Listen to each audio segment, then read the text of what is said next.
Hello students, myself Poonam Mistry. Welcome to my YouTube channel. Today we are going to continue Democratic Politics chapter number 2 part 2.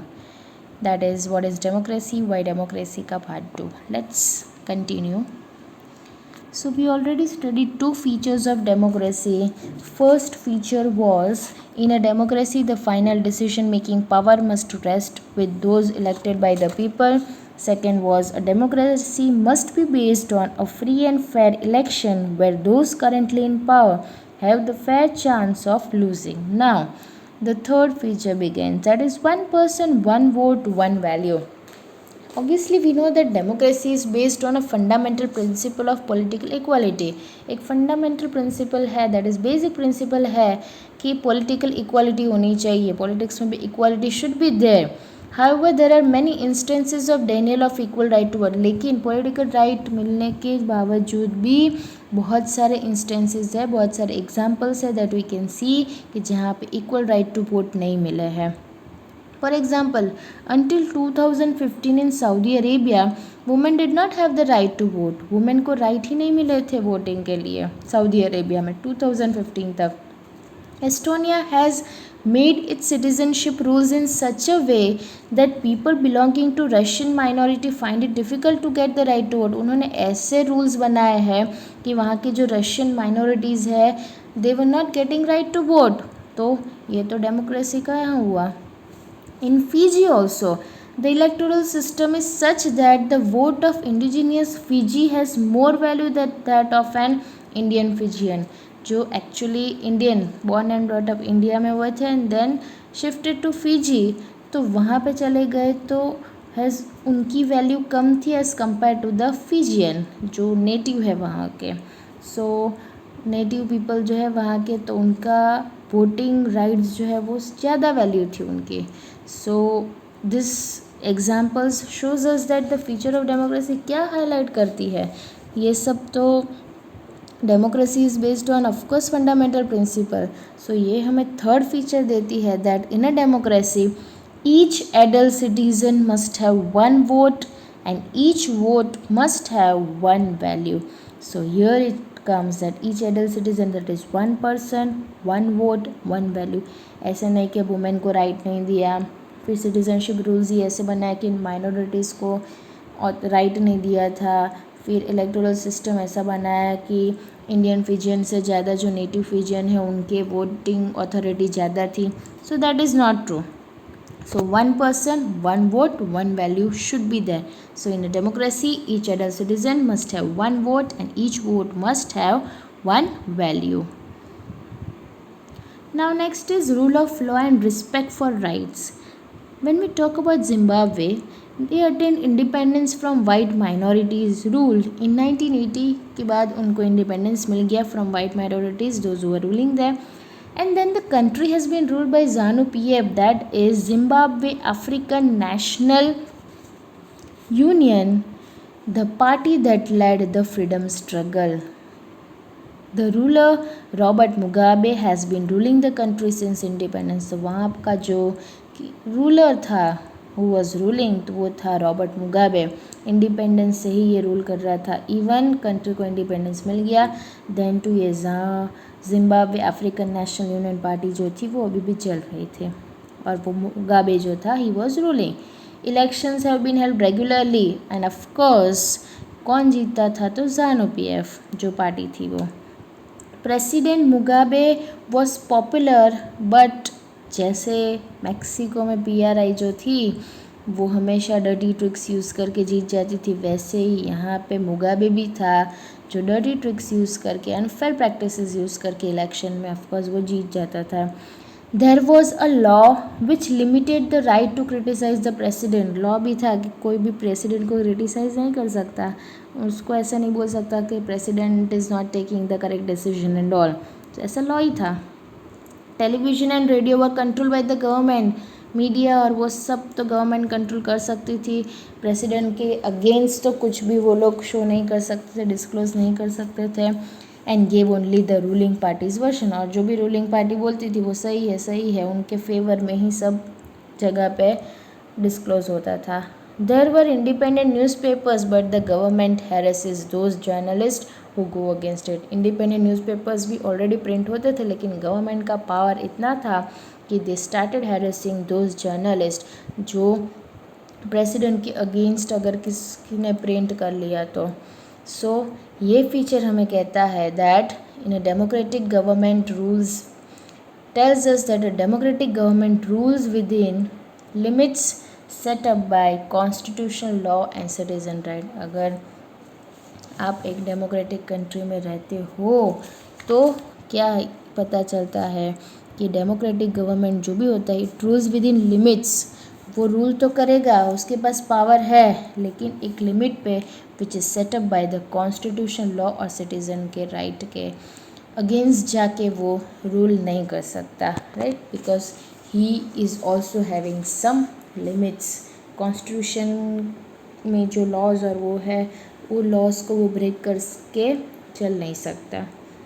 And even citizen के rights लेकर वो अपना power दिखा नहीं सकता. So this is rule of law and respect for rights. So this is the fourth feature that is a democratic government rules within limit set up by, जो limit set की है constitution law ने और citizen rights ने, उसके बीच में उसको अपना रूल करना है.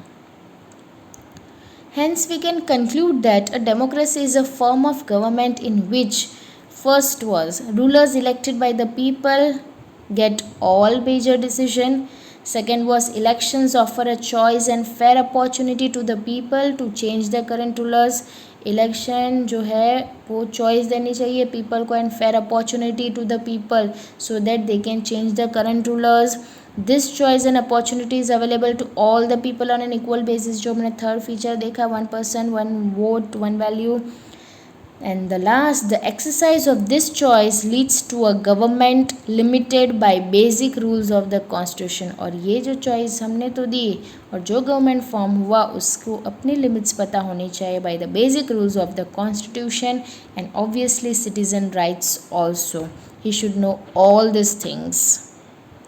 Now we already talked about what is democracy. Now the next topic, the chapter which says that what is democracy, why democracy. The first part of the chapter we have completed. The second part says that why democracy. So now why democracy, why it is necessary, so we are going to study about it. And why democracy के लिए हम उसके favour में और उसके against में जाकर बोलेंगे कि why democracy, like in favour of democracy and against democracy. तो let's start with against democracy, like arguments against democracy, जिसको हम कॉन्स ऑफ डेमोक्रेसी भी कहते हैं.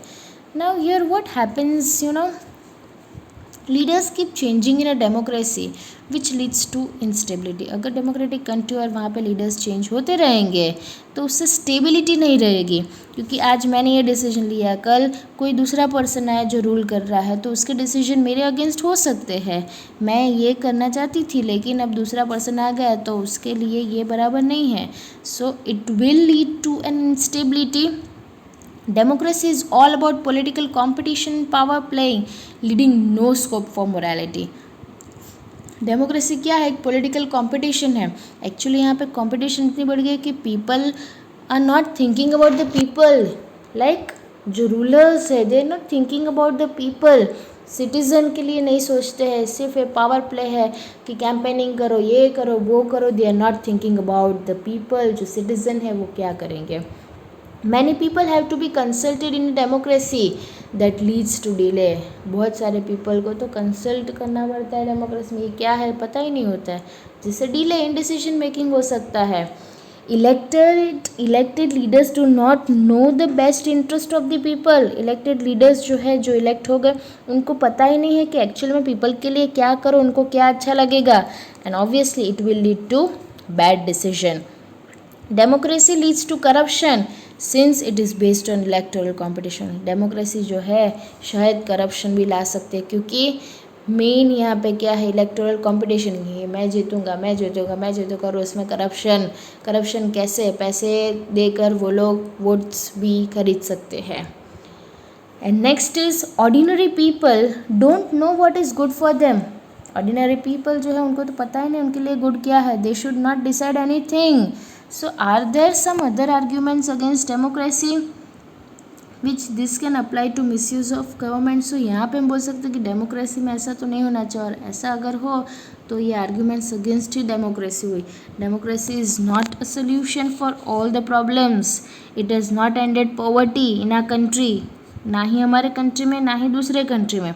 Democracy as a part of government only ensures कि people take their own decision. डेमोक्रेसी मतलब हाँ कि पीपल अपने डिसीजन ले सकती है, तो ये गारंटी नहीं करती कि ये डिसीजन गुड होंगे. पीपल भी मिस्टेक्स कर सकते हैं. Involve in the people in this decision does lead to delay in decision making also. Like अगर पीपल को हम इन्वॉल्व करते रहेंगे हर एक बात में तो डिले इन डिसीजन मेकिंग भी होगा. Obviously, it is true that democracy leads to frequent changes in leadership. Sometimes this can set back big decision and affect the government. हम अगर चेंज ही करते रहेंगे रूलर्स को, तो ऑब्वियसली ये तो बहुत बड़ा चेंज आएगा और कभी कभी कोई डिसीजन जो है वो इफ़ेक्ट कर सकता है कंट्री पे. So from the above arguments we can see that democracy of the kind we see may not be the ideal form of government. जो हम देख रहे हैं डेमोक्रेसी एक आइडियल फॉर्म ऑफ गवर्नमेंट नहीं हो सकती. एक आइडियल फॉर्म ऑफ गवर्नमेंट कब हो सकती है? जहाँ पे एवरीथिंग विल बी नॉर्मल, कोई प्रॉब्लम नहीं, करप्शन नहीं हो, मोरालिटी नहीं हो, स्टेबिलिटी हो, वहाँ पे डिले इन डिसीजन मेकिंग ना हो, तो तब हम बोल सकते हैं कि हाँ ये डेमोक्रेटिक कंट्री है. However, we will see that if democracy is better than other form of government that are there for us to choose them, कि अगर हमारे लिए कि democracy better than other forms of government that are there for us to choose from, तो वो हम देख सकते हैं कि हाँ डेमोक्रेसी अच्छी है हमारे लिए अदर फॉर्म्स ऑफ गवर्नमेंट से, तो हमें वो देखना पड़ेगा. So that is all for arguments against democracy. That's it for today, and in the next video we are going to continue arguments for democracy. अब जो अगेंस्ट था अब हम इन फेवर ऑफ डेमोक्रेसी के बारे में पढ़ेंगे. Okay, so if you enjoyed watching my video, please do like and subscribe my channel. Thank you for watching my video.